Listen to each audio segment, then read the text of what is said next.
कुणीतरी येणार ग. अरे हॅलो, नमस्कार आणि वेलकम पुन्हा एकदा तुमच्या आवडत्या कार्यक्रमात, एका झकास कार्यक्रमात ज्याचं नाव आहे आकाशवाणी झकासवाणी. तर तुम्हाला माहिती आहे का, एकदा काय झालं की एकदा एक नवरा घाईघाईने ऑफिसला चालला होता. त्याला सॉलिड घाई होती. तेवढ्यात त्याची बायको त्याला म्हणाली, अहो अहो अहो किती घाईघाईने चाललंय, जरा थांबा, देवाला नमस्कार करा, चांगलं होतं. नवरा म्हणाला, छे छे माझा विश्वास नाही. तर बायको म्हणाली, अहो असं काय करताय. नवरा म्हणतो कसा, लग्नाच्या दिवशी 10 वेळा नमस्कार केला होता, काय चांगलं झालं, काय चांगलं झालं, म्हणजे थालीपीठ खूप चांगलं झालं. तर अशी एक एक गंमत. पण आज या एपिसोडमध्ये खूप धमाल गंमत होणार आहे बरं का, खूप धमाल गंमत होणार आहे. कारण मुळात आज आपल्याकडे जे पाहुणे येणार आहेत त्यांना तुम्ही सगळे अगदी जवळून ओळखता, कारण ते सगळ्या महाराष्ट्राचे भाऊजी आहेत आणि खरोखरच घराघरामध्ये जाऊन ते आनंद पसरवत असतात. आणि ते आलेले आहेत. नमस्कार नमस्कार नमस्कार आदेश भाऊजी, आपलं मनपूर्वक स्वागत. तू माझं स्वागत जरी किती केलंस तरी पूर्वी मला एकदम या ठिकाणी आल्यानंतर पूर्वीचे दिवस आठवलेत.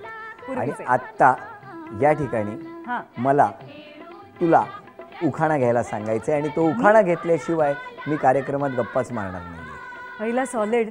मला पैठणी मिळेल का? आधी उखाणा घे मग सांगतो. ठीक आहे.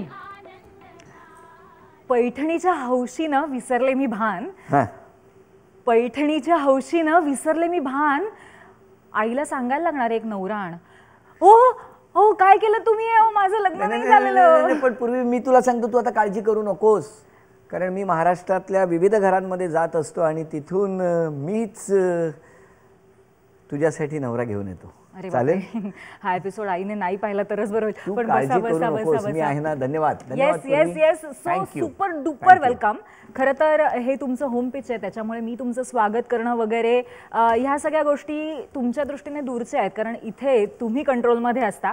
पण आज प्रश्न मात्र मी विचारणार आहे, चालेल ना? नाही नाही नाही, असं होणार नाही. बरं ठीक आहे, चालेल ना, तू विचार. पण तरी सुद्धा तुला सांगतो, हां तू काय प्रश्न विचारणार मला तर माहिती नाही, पण या ठिकाणी आल्यानंतर ना मी थोडासा नॉस्टॅल्जिक झालोय आज. वा. ते कारण सांगतो. बऱ्याच वर्षांनी या आकाशवाणी झकासवाणीच्या निमित्तानं मी या मुंबई दूरदर्शनमध्ये आलो. या मुंबई दूरदर्शनमध्ये आल्यानंतर मी सगळ्यात आधी ते प्रवेशद्वार दिसलं. तिथून आत आलो, जुनी बिल्डिंग दिसली आणि मी आज सकाळपासून ना थोडासा असा की आज काय घडणार आहे, या मुंबई दूरदर्शनमध्ये गेल्यानंतर मी कोणाशी गप्पा मारणार आहे, माझं रेकॉर्डिंग नक्की कुठे असणार आहे, कोण माझी मुलाखत घेणार आहे, या सगळ्या प्रश्नांचं असं माझ्या मनात काहूर माजलेलं होतं. आणि त्यातून मी जेव्हा निघालो तेव्हा पाठी चालत चालत जाताना ना जिथे सेट ठेवलेला आहे त्या ठिकाणी मला गणपती बाप्पाची मूर्ती दिसली. जी गणपती बाप्पाची मूर्ती याच स्टुडिओत ताकदीनादीन या कार्यक्रमाच्यासाठी पाठीमागे होती. क्या बात है, क्या बात. आणि ना मला असं नेहमी वाटायचं की बघ, रोजच्या प्रवासामध्ये मुद्दाम मी जरा जास्त बोलतोय, याच्या मागच्या भावना फार वेगळ्या आहेत. कारण इकडे कितीतरी मंडळी इथे बसलेली आहेत ज्यांनी मला इथे धावपळ करताना बघितलेलं आहे. आणि ती धावपळ बघता बघताच प्रत्येक टप्प्यावरती पहिल्या मजल्यावर गेलो, मग ती नीनाताईंची रूम आठवली. तिथून जरासा पुढे गेल्यानंतर ती आमची सगळ्यांची ताकदीनादींची रिहर्सलची खोली आठवली. तिकडनं गेलो आणि ज्या वातावरणामध्ये खऱ्या अर्थाने संस्कार झाले असं मी म्हणेन, ते संस्काराचं ठिकाण होतं ते म्हणजे मुंबई दूरदर्शनचं कॅन्टीन. मग तिथला तो भगवान दिसला, ज्या भगवानला मी कधी विसरणार नाही. याच स्टुडिओमध्ये जेव्हा मदन कानडे निर्माते त्यांनी सांगितलं की स्टुडिओत रेकॉर्डिंग होणार आहे, मी बाहेर गेलो, मला श्रीकलाताई भेटल्या आणि म्हणाले, अरे तुझं शूटिंग इथेच होणार आहे, रेकॉर्डिंग. आणि माझ्या खरंच काही क्षण डोळ्यात पटकन पाणी आलं, कारण आयुष्यातली स्वप्न आपण फक्त उराशी बाळगत असतो. आणि अशा वेळेला या स्टुडिओत आल्यानंतर काय मला माहीत नाही, 15 वर्षापूर्वी सुरू झालेला हा प्रवास छोट्या पडद्यावरचा आणि माझ्या मुलाखतीसाठी याच स्टुडिओची सुरुवात व्हावी. याच स्टुडिओत ज्या ठिकाणी मी बसलेलो आहे, जिथे तू समोर माईक आहे, याच बाजूला होतो आणि समोर कॅमेरा होता. आणि त्यावेळेला एक वाक्य बोलतं झालं होतं, मुद्दाम सांगतो. पण मी आल्यानंतर विचारलं, आज हा सेट कोणी लावलाय? तर प्रकाश, बरोबर ना, प्रकाशच ना, त्यांनी सेट लावलाय, मेस्त्रींनी. त्याच मेस्त्रींनी सेट लावला होता. आणि मी इकडे उजवीकडे कन्सोलची काच दिसते मला, त्या कन्सोलच्या काचेत लाईट ॲडजस्ट करतात, तर उजवीकडे नीनाताई राऊत बसल्या होत्या आणि तिथे 2 खुर्च्या आहेत. मी अजून तिथे गेलो नाही, पण जाणार आहे. आणि त्या खुर्च्यांच्या बाजूला बसलेला असताना या ठिकाणी सेट लागला होता. इतकेच भव्य दिव्य सगळे दिवे, हाच तो स्टुडिओ. आणि त्यावेळेला असाच कॅमेरा, टेलिलाईटकडे बघ. आणि मला सांगण्यात आलं होतं 15 वर्षापूर्वी की आदेश, जे कालपर्यंत तालमीला तू वाक्य देत होतास ते वाक्य आज तू बोल. आणि मी इथूनच बोलता झालो होतो. नमस्कार. ताकदीलादींच्या भागामध्ये आपल्या सर्वांचं मनपूर्वक स्वागत. लवकरच मुंबई दूरदर्शनवर संगीतमय प्रश्न मंजुषेचा कार्यक्रम सुरू होतो आहे. त्यावेळेला सरोज चंडोला मॅडम DTC होत्या. त्यांनी आशीर्वाद दिले आणि पुढे आयुष्यातलं पहिलं एक्सक्लुझिव्ह कॉन्ट्रॅक्ट आताचे DTC मुकेश शर्मा यांनी माझ्यासमोर ठेवलं आणि मी सही केली होती. आणि तो हाताला चिकटलेला माईक 15 वर्षांनी याच स्टुडिओत मुलाखतीसाठी, आपली मुलाखत घेण्यासाठी कधीतरी आयुष्यात हा दिवस येईल असं वाटलं नव्हतं. म्हणून येताना आधी नमस्कार केला होता तो मुंबई दूरदर्शनच्या त्या मनोऱ्याला. धन्यवाद की त्या दूरदर्शनचा जो मनोरा आहे तो एखाद्या काळ पुरुष महापुरुषाप्रमाणे आशीर्वाद देतो. त्यांनी एवढ्यासाठी म्हणतो की पडद्यामागे असलेला कलावंत प्रमुख पाहुण्याच्या खुर्चीत जाऊन बसतो, त्यामध्ये मुंबई दूरदर्शनचं खूप मोठा वाटा आहे. सर्व विजय भिंगारडे इथे समोर उभे होते, जे माझ्याकडे सतत रागाने ओरडायचे, ज्यांनी मला शिस्त लावली.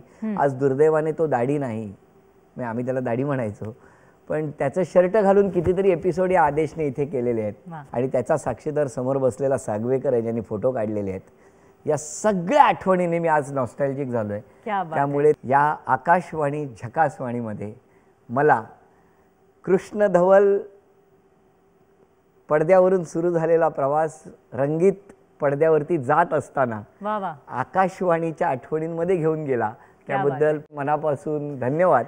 आणि त्याचबरोबर तुला भरभरून शुभेच्छा. थँक्यू सो मच आदेशजी. मला खरोखरच आता मला सगळ्या या नॉस्टॅल्जियामुळे मला सुद्धा सगळ्या प्रवासातनं स्वतः गेल्यासारखं वाटलं. आणि मला खात्री आहे की दूरदर्शनचे जे प्रेक्षक 15 वर्षापूर्वीपासून तुमच्याशी जोडले गेलेले आहेत, त्यांना सुद्धा ह्या सगळ्या नॉस्टॅल्जियाचा पुन्हा एकदा फील आलेला असणार आहे. आणि या नॉस्टॅल्जियामध्येच हा संपूर्ण एपिसोड आपण गप्पा मारणार आहोत आणि रंगवणार आहोत. तुमच्याबद्दल खूप काही जाणून घ्यायचं आहे, तेव्हा तुम्ही आज इथे आलात त्याबद्दल सुद्धा खूप धन्यवाद. तर सुरुवातीपासून करूया. तुमचं बालपण आणि एकंदरीत ते वातावरण, त्यानंतर घरामध्ये अभिनयाची परंपरा होती का, याबद्दल आम्हाला थोडंसं सांगा ना. नाही, अभिनयाची बिलकुलच परंपरा नव्हती. पण माझे आजोबा हे भजनी आजोबा, म्हणजे भजनी होते. आणि माझं बालपण सगळं अभ्युदयनगर, गिरण गावातलं, काळा चौकी अभ्युदयनगर. त्यामुळे सगळे गिरण गावातले दिवस खूप छान गेले. 1 रूम किचनचं घर अभ्युदयनगर हाऊसिंग बोर्डातलं. आणि मग आई वडील हे शासकीय सेवेत असल्यामुळे खूप प्रेम केलं. आणि प्रेम तर करतातच, पण खूप शिकवलं त्या गिरण गावातल्या दिवसांनी. आणि त्यात सुद्धा अशी महत्त्वाची गोष्ट आहे की आहे त्यात समाधान कसं मानायचं. बरोबर आहे. ही सगळ्यात मोठी शिकवण त्या गिरण गावाने दिली, त्या अभ्युदयनगरने दिली, त्या माझ्या आईबाबांनी दिली. गावावरून येणारा, कोकणातनं आलेला माणूस. आता खूप गोष्टी बदलल्या, जसं आता पोस्ट बॉक्स नंबर इकडचाही बदललेला आहे. त्यावेळेला 9136 होता आणि मुंबई नंबर 25 होता, 25 होता. आता मुंबई दूरदर्शनचा मुंबई पिनकोड बदललाय. बरोबर आहे. त्यावेळेला हे होतं. तसं त्यावेळेला सिगारेट कंपनी होती तिकडे. आता टोलेजंगा हॉटेल उभं राहिलेलं आहे. बरोबर. आणि सिंधुदुर्गातनं कोकणातनं आलेली कुठलीही एसटी ही त्या तिकडे भारत माता टॉकीजच्या समोर उभी राहायची. आणि मग गावावरून आलेला कुठला तरी पाहुणा आठवड्यातून एकदा तरी आमच्या घरी असायचा. बरं. पण थँक्स टू आई बाबा की त्यांच्या तुटपुंज पगारात आलेल्या पाहुण्यांचं करता करता आम्हा 3 भावंडांना कधी काही कमी पडू दिलं नाही. क्या बात आहे.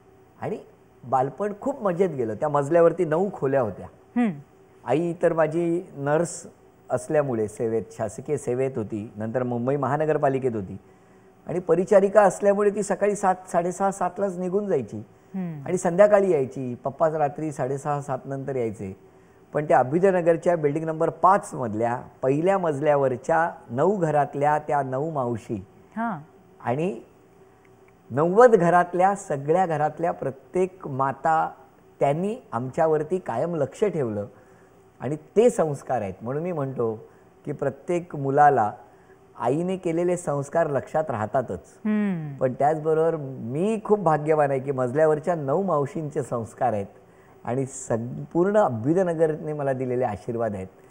नाहीतर गिरण गावातला एक मुलगा या मुंबई दूरदर्शनमध्ये येतो, तो पडेल ते काम करत असतो आणि ते काम करता करता मुंबई दूरदर्शनमुळे निवेदक होतो आणि कोपऱ्यात असलेला निवेदक प्रमुख पाहुण्याच्या खुर्चीत बसतो.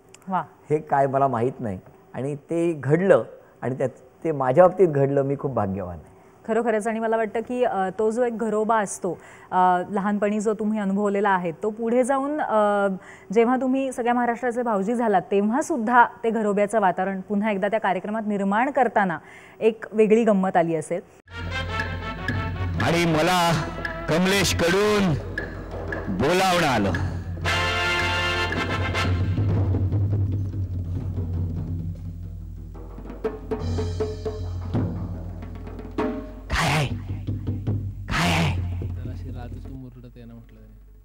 त्याला काय आणि काय हवं होतं? सोडून जनरीत यायला हवं होतं. सोडून जनरीत. ठीक आहे.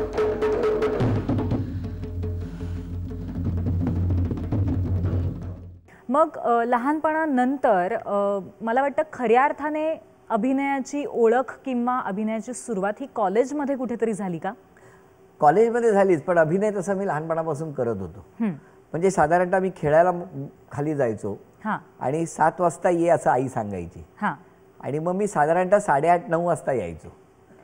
आणि मग ज्या वेळेला आई मला विचारायची का रे उशीर झाला, त्यावेळेला मी तिला त्याचं जे कारण सांगायचो ते तिला कायम पटायचं.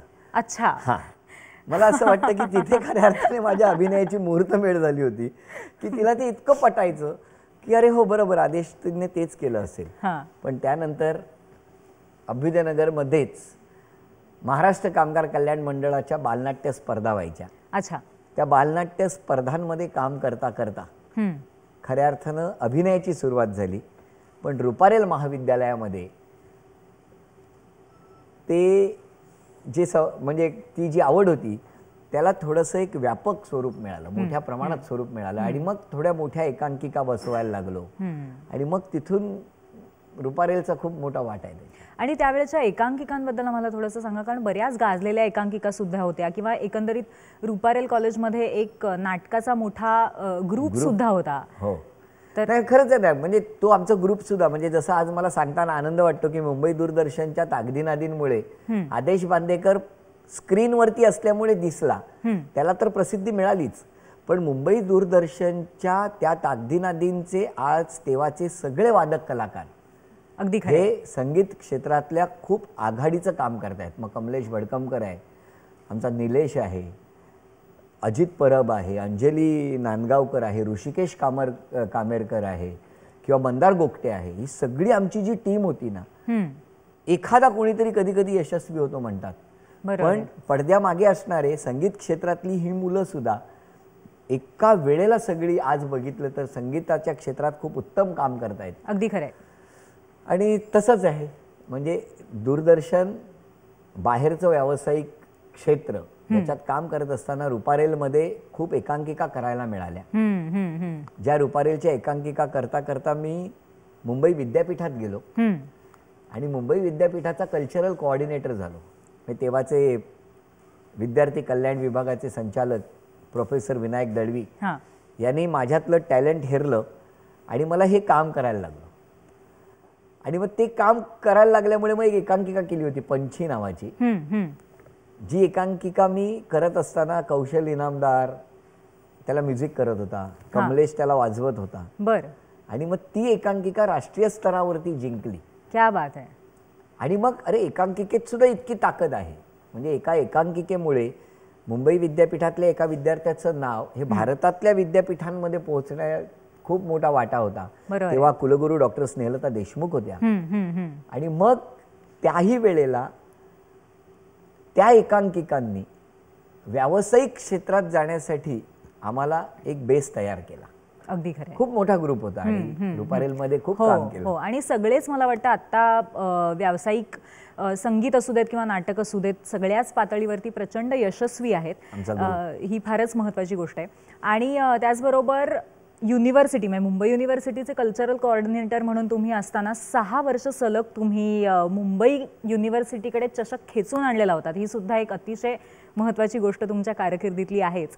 पण तुम्ही जसं म्हणालात की ह्यातूनच कुठेतरी कमर्शियल नाटकाशी किंवा कमर्शियल सगळ्या फील्डची नाळ जोडली गेली आणि मला वाटतं त्यातनंच टूर या पुरुषोत्तम बेर्डेंच्या नाटकामध्ये तुमचा शिरकाव झाला. तर ते सगळं कसं जमून आलं, तिथले कलाकार आणि तो सगळा अनुभव कसा होता? ते काय झालं, पुन्हा अभ्युदयनगर त्यावेळेला एक आम्हाला अशी बातमी आली की आम्ही सगळे असे धडपडे कलावंत होतो. सगळे काही ना काहीतरी करायचं, एकांकिका स्पर्धा करायच्या, छोट्या छोट्या महाराष्ट्र कामगार कल्याण मंडळाच्या फुल लेंथ नाट्य स्पर्धेत काम करायचं वगैरे सुरू होतं. आणि तेवढ्यात एक बातमी आली की महाराष्ट्राची लोकधारा नावाचा कार्यक्रम सुरू होणार. म्हणजे काय होतं तर काय नाही, एक डान्सचा कार्यक्रम आहे. अच्छा. आणि मग नृत्याच्या आधारित कार्यक्रमासाठी मला अजून आठवतो तो दिवस सिलेक्शन राष्ट्रीय मिल मजदूर संघात सुरू होतं. बरं. आणि जेव्हा राष्ट्रीय मिल मजदूर संघामध्ये ते नृत्य यायचं, प्रत्येकाने करून दाखवायचं, असं शाहीर साबळे हे नाव खूप मोठं आहे. आणि शाहीर साबळे यांचं नाव घेत असताना मी एवढं सांगेन की गिरण गावातल्या मुलांसाठी त्यावेळेला हे खूप मोठं वरदान ठरलं. अगदी खरं. कारण आज तो दिवस असा होता की राष्ट्रीय मिल मजदूर संघातनं पहिल्या मजल्यावर एक असा बाकडा होता आणि सगळे विद्यार्थी त्या रांगेतनं आलेले बसायचे. मग आतमध्ये जाणार, आतमध्ये गेल्यानंतर सिलेक्शन झालं की मुलगा बाहेर येणार. अच्छा. हा मुलगा बाहेर येणार, मग त्याच्या चेहऱ्यावरून कळायचं तो सिलेक्ट झालाय की नाही. आणि हे असताना शेवटी 2 विद्यार्थी राहिले होते. तर त्याच्यात आधी मी गेलो आत. मला बाल्या डान्स करायला सांगितला, गणा धाव रे मना पाव रे, त्याच्यावरती मी नाच केला. आणि तो नाच केल्याबरोबर मला त्याने सांगितलं ओके संध्याकाळी या. म्हणजे ज्यांना संध्याकाळी या सांगितलं होतं ना ते सिलेक्ट असं होतं. अच्छा. आता मी बाहेर आलो त्यावेळेला तो जो दुसरा विद्यार्थी आहे ना तो बसलेला होता, तो शेवटी होता तिकडे. आणि काही विद्यार्थी होते, पण तो मुलगा माझ्याकडे बघत होता. कळत नव्हतं की नेमकं आतमध्ये किती जणांना सिलेक्ट करणार आहेत. बरोबर. पण बाहेर आल्याबरोबर त्याने मला विचारलं काय झालं. म्हटलं मला संध्याकाळी बोलवलं. त्या कलावंताचा चेहरा असा झाला की अरे म्हणजे आता संपले की काय सिलेक्शन. नंतर तो आतमध्ये गेला, बाहेर आला आणि मला पण बोलवलं. आणि त्या दिवशी आम्ही दोघेही सिलेक्ट झालो होतो त्या कार्यक्रमात. बरं. त्या कलावंताच्या नावाबद्दल उत्सुकता असेल, प्रश्नच नाही, की ज्याचं त्याच दिवशी सिलेक्शन झालं.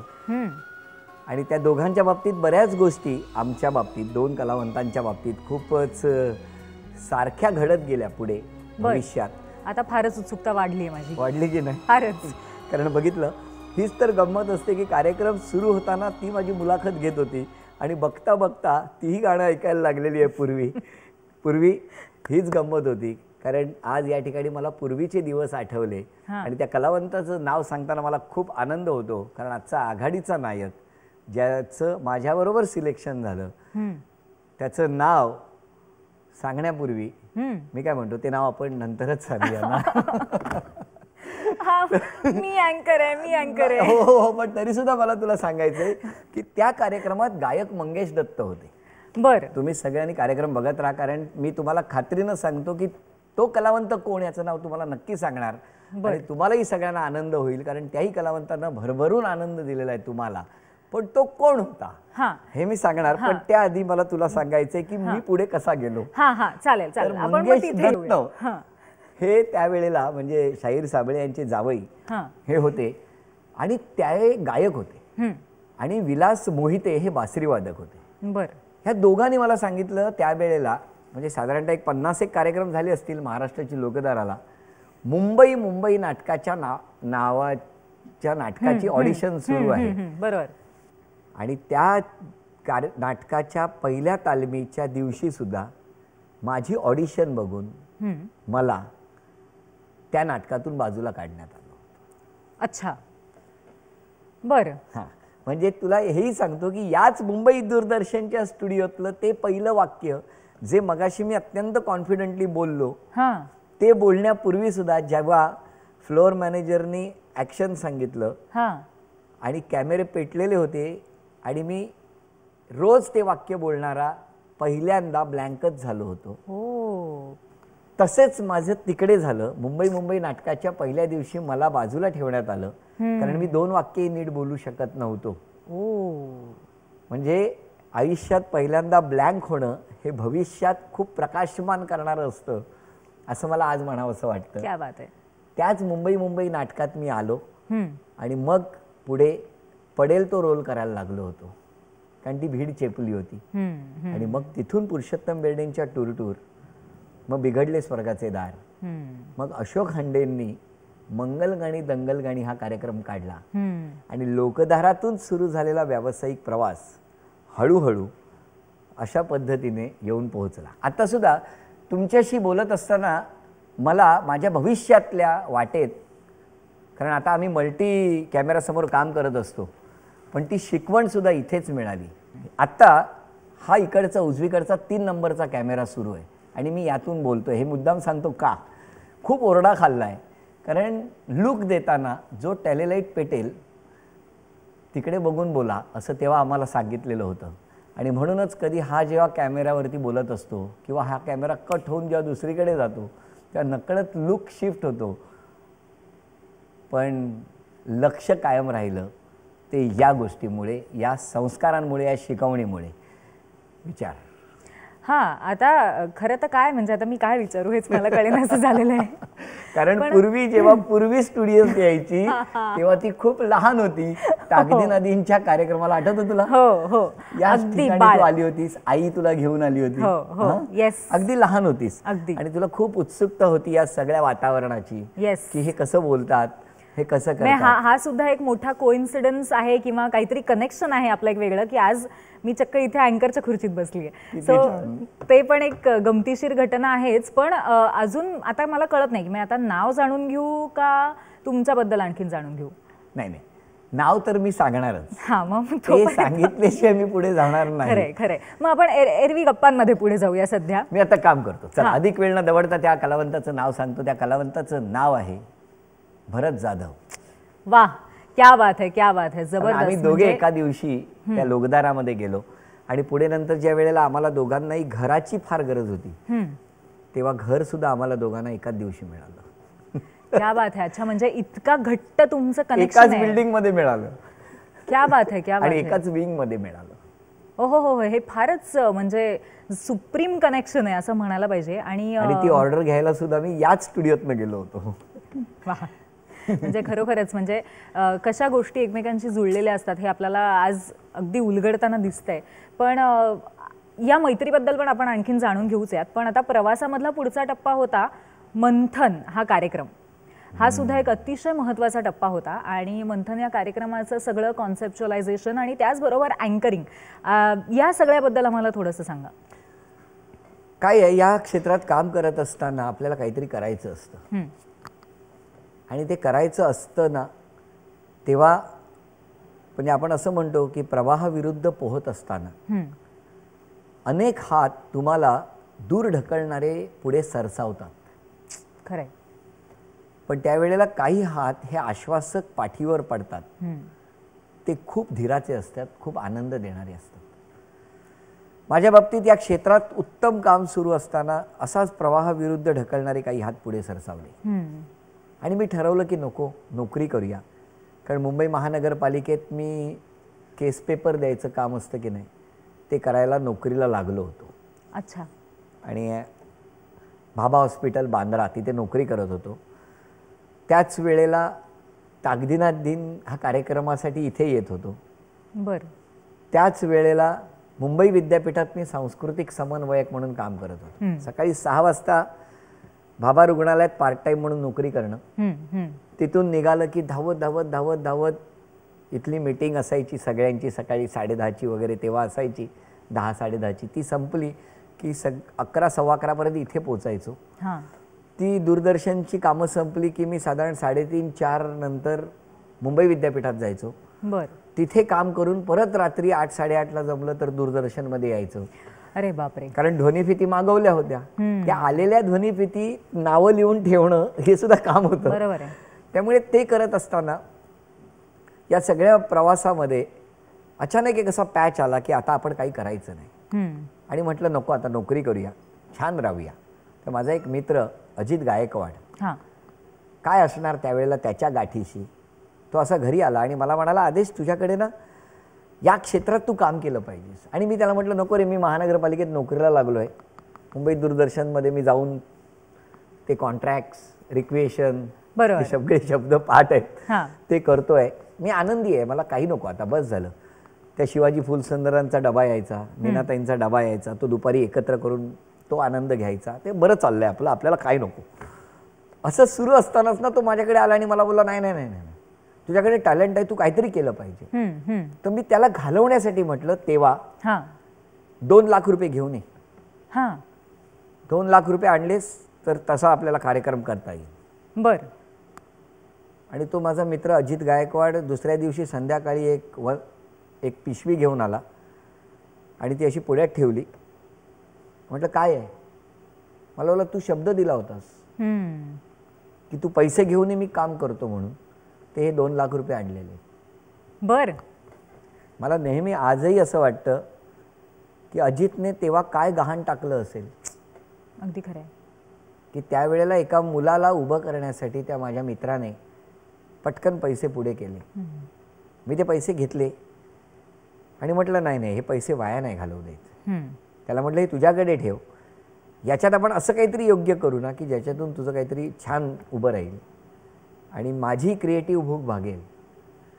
आणि त्यातून मंथनचा जन्म झाला. पण त्या मंथन नंतरच खऱ्या अर्थाने मुंबई दूरदर्शनच्या या स्टुडिओमध्ये तुमची एंट्री झाली होती. तर ते ट्रान्झिशन कसं घडलं? खूप छान घडलं. म्हणजे मी सांगतो ना की मंथन नंतर जेव्हा मी इथे आलो तो एक दिवस पुन्हा महत्त्वाचा आहे, वेगळा आहे. अनंत चतुर्दशीचा दिवस होता आणि अनंत चतुर्दशीच्या दिवशी निवेदन करायचं होतं. म्हणजे एकीकडे ताकदीनाथींची ऑडिशन सुरू झाल्या होत्या. अच्छा. आणि त्याच वेळेला इथून बाहेरून जायचं होतं गिरगाव चौपाटीवरती प्रक्षेपण होतं. बरोबर. आणि ते प्रक्षेपण असताना त्याची गंमत कशी होती, आता खूप अनेक वाहिन्या तयार झाल्या आहेत, अनेक गोष्टी आहेत, अनेक 24 तास सगळं दिसत असतं. पण तरी सुद्धा त्यावेळेला ना तो कार्यक्रम आणि इथल्या टेक्निशियनचं कौतुक कसं होतं बघा. इथून जायचं होतं कुठे, ह्याला गिरगाव चौपाटी. त्या दिवशी अँकरिंग मी करणार होतो दुसऱ्या दिवशी. तर तो स्पॉट बघायला जायचं होतं. ते म्हणाले तू करशील ना? म्हटलं हा करीन ना करीन. आता करीन म्हणणं सोपं असतं तेव्हा, बरोबर आहे. पण नेमकं काय असतं हे नंतर कळलं. गिरगाव चौपाटीला गेल्यानंतर दुसऱ्या दिवशीचा दिवस इथे उभं राहायचं, तू बोलायचं. आता बघा केवढं मोठं कठीण काम ही मंडळी करतात तेव्हा. आता सगळंच उपलब्ध आहे. बरोबर.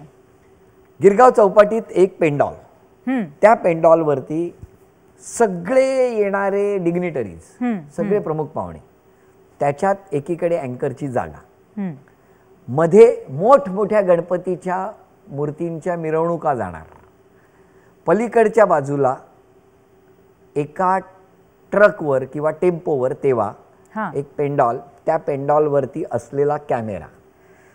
हो, विचार कर. बापरे. ढोल, अरे ताशे, गणपती बाप्पा मोरया, गोंगाट चालू आहे. आम्ही त्यापूर्वी आयुष्यात कधी लाईव्ह काय असतं हे मला माहिती नाही. अशा वेळेला मला नेऊन उभा केला होता. त्याच्यात मी गेलो ते सदरा वगैरे घालून निवेदक म्हणून दाखवायला. तर मला सांगितलं हे काय, पॅन्ट शर्ट घाल फक्त. म्हटलं आहे. मग मी आपलं निवेदन करणार लाईव्ह गणपतीचा कार्यक्रम म्हणून. त्याच्यानंतर 3ऱ्या पायऱ्यांच्या खाली म्हणजे एक ब्रिज होता, त्या ब्रिजच्या खाली एका रूममध्ये लाईव्हचं निवेदन करणारे निवेदिका किंवा निवेदक जे दिवसभर गणपतीच्या स्टोरी सांगणार आणि मग संध्याकाळी 4:30 वाजता लाईव्ह करायचं म्हणून मी उभा राहिलेलो. आता विचार कर, मध्ये मिरवणुका चालल्या आहेत, निवेदक या बाजूला उभा आहे, पलीकडच्या पेंडॉलवरती कॅमेरा आहे आणि फ्लोअर मॅनेजर ते जे टेबल होतं त्या टेबलाच्या खाली बसलेले आहेत. हां, त्यांनी सांगितलं होतं की ही पॅन्ट म्हणजे मार्क देण्यासाठी आम्ही पॅन्टला टच करू किंवा पायावरती 2दा असं टॅप करू की तुम्ही बोलायचं. हां, त्याच वेळेला समोरच्या बिल्डिंग म्हणजे समोरच्या पलीकडे मधून मूर्त्या चालल्या आहेत गणपतीच्या पलीकडे ही मंडळी उभी. कितीतरी लाईव्ह करणाऱ्यांना हे सगळं आठवत असेल की काय मोठी मोठी आव्हानं असतात. बरोबर आहे. आणि त्यातूनही मला सावरून घेत तो कार्यक्रम अप्रतिम झाला होता. ते लाईव्ह मी आयुष्यातलं पहिलं केलं. ताकदी नादीन म्हणजे तू जो मंथनचा उल्लेख केलास त्याच्याच नंतर इकडे ताकदी नादीन आणि सायमल्टेनियसली हा प्रवास म्हणजे लाईव्ह करण्याचा अनुभव सुद्धा मिळाला आणि काम सुरू झालं. पण तुला सांगतो, जे इथे मिळालं, जे पायलिंग इथे झालं त्याच्यावर आजचा मनोरा पूर्ण उभा राहिलेला. अगदी खरं आहे. म्हणजे तो पाया होता आणि आता पुढची इमारत एवढी टोलेजंग उभी राहिलेली आहे. खूप गोष्टी ना इकडे प्रत्येक काच शिकणं आहे. म्हणजे मला या गोष्टी का बोलावेशा वाटतात कारण ह्या सगळ्या इथे काम करणाऱ्या मंडळींना नेहमी गृहीतच धरलं गेलेलं आहे. बरोबर आहे. पण इथे प्रत्येकामध्ये ना नुसतं काम असं नव्हतं तेव्हा, त्याच्याबरोबर एक बॉन्डिंग होतं. बरोबर आहे. एकमेकाच्या सुखदुःखात ही सगळी मंडळी समान नसायची. हे कुटुंब आहे. मुंबई दूरदर्शन एक कुटुंब होतं आणि ते कुटुंबाचं वातावरण अनुभवलेला मी आहे. बरोबर. म्हणजे शिलाताई जुन्नरकर आता रिटायर्ड झाल्या, पण विचार कर ग काय गरज असायची की स्टुडिओत पाऊल ठेवताना त्या बाई पटकन धावत येणार आणि सांगणार आदेश 1 मिनिट आणि कानाच्या पाठीमागे थोडंसं काळं काहीतरी तीट लावणार. अगदी खरं आहे. त्यांची भावना उत्तमच होती ना त्यातली. आणि कॉन्फिडन्स वाढवण्याची ती एक शक्ती होती असं मला नेहमी वाटतं की त्यातून एका निवेदकाचा विश्वास वाढवायचा. अगदी खरं आहे. ती मंडळी कायम इथेच सेवा करत राहिली, पण आम्ही सगळे जे या चौकटीच्या बाहेर जाऊ बघत होतो ना त्यांना कायम त्यांनी भरभरून आशीर्वाद दिले आणि म्हणून आम्ही घडलो हे सांगताना मला खूप आनंद आहे. आणि मग ताकदीनादींच्या सेटवरती अशी एखादी गंमत झाल्याचं आठवतंय का की असं झालं होतं आणि एखादी फजिती झाली होती किंवा गंमत झाली होती असं काही? गमतीपेक्षा तुला एक वेगळंच सांगतो मी. ताकदीनादींमध्ये ना मी थोडासा ना बऱ्याचदा माझ्याबरोबर सुरुवातीला संपदा कुलकर्णी अँकर होती. संपदा कुलकर्णी नंतर रुपाली देसाई, नंतर मध्ये काही दिवस आणखीन एक निवेदिका होती आणि मग वृंदा गजेंद्र त्यानंतर. पण या सगळ्या जणींना कळलंय की नाही मला माहिती नाही, पण जसं तुम्हाला स्क्रिप्ट देतात ना ते स्क्रिप्ट दिल्यानंतर ना मी एक थोडीशी लबाडी करायचो. म्हणजे कार्यक्रमाच्या चांगल्या गोष्टीसाठी. नाहीतर काय होणार, मला नेहमी भीती वाटायची की मी विसरणार आणि मग हे कट करणार कॅमेरा आणि एकदा सुरू झालेलं शूटिंग थांबू नये असं मला नेहमी वाटायचं. मी काय करायचो, ते स्क्रिप्ट लिहून आलं की माझं वाक्य आणि मग तिचं वाक्य, मग माझं वाक्य मग तिचं वाक्य. पण जडजड वाक्य आहेत ना आधी मी स्क्रिप्ट घ्यायचो आणि जडजड वाक्य आहेत ना तिथे आधी नावं खोडून टाकायचो आणि मग तिथे लिहायचो संपदा, सोपी सोपी आदेश, सोपी म्हणजे बऱ्याचदा अख्खं वाक्य अर्धच घ्यायचो मी आणि मग तिला. आणि त्यांना कळायचंच नाही. परत ती कारागिरी करून मी परत झेरॉक्स काढून आणून रेडी ठेवायचो. वा म्हणजे मेहनत ही अशीही होती तर. आणि प्रत्येक वेळेला व्हायचं काय, आम्हाला एवढी मोठी मोठी वाक्य आणि आदेश तू आपलं एकच वाक्य. माझंच मला कळायचं कारण त्यावेळेला ती सलगता कार्यक्रमातली जी होती ना ती राहणं ही जास्त इम्पॉर्टंट असायचं कारण प्रेक्षक आलेले असायचे आणि मी हमखास चुकायचो. पण मी त्या सगळ्या निवेदकांसाठी कान पकडतो की त्यांना जे तेव्हा श्रम पडले ना ते देण्यामागे मी होतो हे आज सांगतो. हे काय चाललंय रे? काय चाललंय? सायलेन्स. कोणाचाही आवाज नको आता इकडे. सायलेन्स. रेडी. हा. फुल लाईट्स. Start sound. काय चाललंय? कॅमेरा. ऍक्शन. सीन पहिला स्पर्धक ओळख. सर विसरलो होतो. सूर गटात आहेत. वा वा वा वा वा, सगळ्यांनी ऐकलं असेलच याची मला खात्री आहे.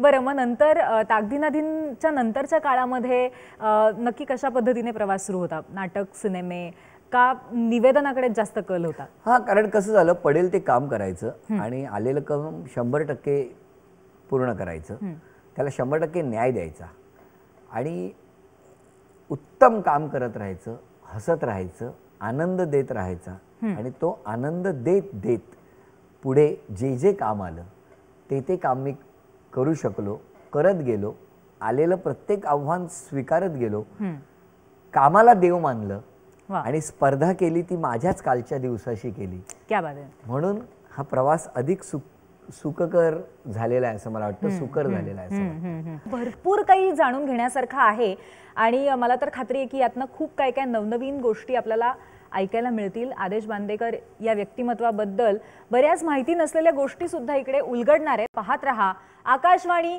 झकासवाणी. लगेच तू मनात विचार करायला लागशील की उखाण्याने सुरुवात केली आहे, आता बांदेकरने किंवा आदेशने लगेच एखादा कोणतरी मुलगा आणला तर आता मी करूच शकते. तर तसं काही नाही, एक लक्षात ठेव. पण हो,